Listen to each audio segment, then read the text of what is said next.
La leçon du roi Nabuchodonosor, car quiconque s'élève sera abaissé, et celui qui s'abaisse sera élevé. Luc 14, verset 11. L'histoire du roi Nabuchodonosor n'est pas un simple récit ancien, c'est un miroir vivant tendu à chaque cœur humain. Nabuchodonosor était l'homme le plus puissant de son époque, un roi invincible, une autorité redoutée, une gloire visible aux yeux du monde. Et pourtant, dans l'orgueil de son cœur, il déclara, « N'est-ce pas ici Babylone la grande, que j'ai bâtie par la force de ma puissance et pour la gloire de ma majesté. » Daniel 4 verset 30. À cet instant précis, il oublia une vérité essentielle. Tout pouvoir sans Dieu devient une illusion. Toute grandeur sans humilité devient une chute en attente. Dieu permit alors l'impensable. Le roi fut dépouillé de son trône, privé de sa raison, abaissé au rang des bêtes, mangeant de l'herbe comme les bœufs. Daniel 4 verset 33. Ce fut une humiliation totale, mais aussi une miséricorde déguisée, car c'est au fond de l'abaissement que Nabuchodonosor leva enfin les yeux, non vers ses balais, mais vers le ciel, et de ses lèvres brisées sortit cette confession éternelle. Maintenant, moi, Nabuchodonosor, je loue, j'exalte et je glorifie le roi du ciel, car toutes ses œuvres sont vraies et ses voies sont justes, et il peut humilier ceux qui marchent avec orgueil.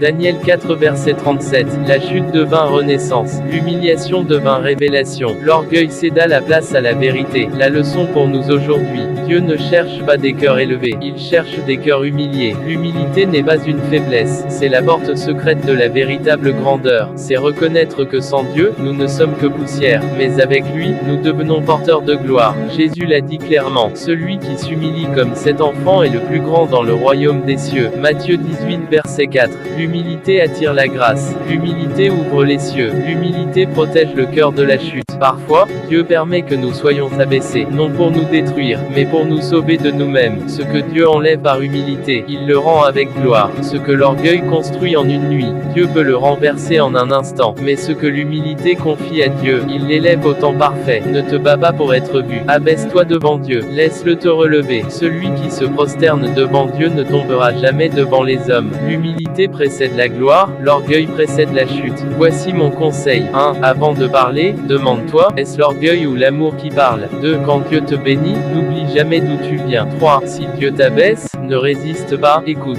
4. Apprends à remercier Dieu dans l'ombre, il t'élèvera en lumière. 5. L'humilité d'aujourd'hui évite une humiliation demain. Chers amis, je tiens à vous dire ceci du fond du cœur, je lis tous vos messages, car chaque commentaire compte, chaque mot a de la valeur. Vos témoignages, vos questions, vos encouragements me motivent à continuer et à donner le meilleur. Alors n'hésitez pas à commenter, à partager ce que vous ressentez, ce que cette vidéo vous apporte ou même ce que vous traversez. Ensemble, nous apprenons, nous grandissons et nous nous motivons mutuellement. Commentez, votre voix compte. Et si vous avez aimé la vidéo, abonne-toi maintenant et active la cloche de notification pour ne manquer aucune de nos vidéos. Prodidier TV, une espace de vérité, de foi et d'amour. Prodidier TV, le pouvoir de la destinée.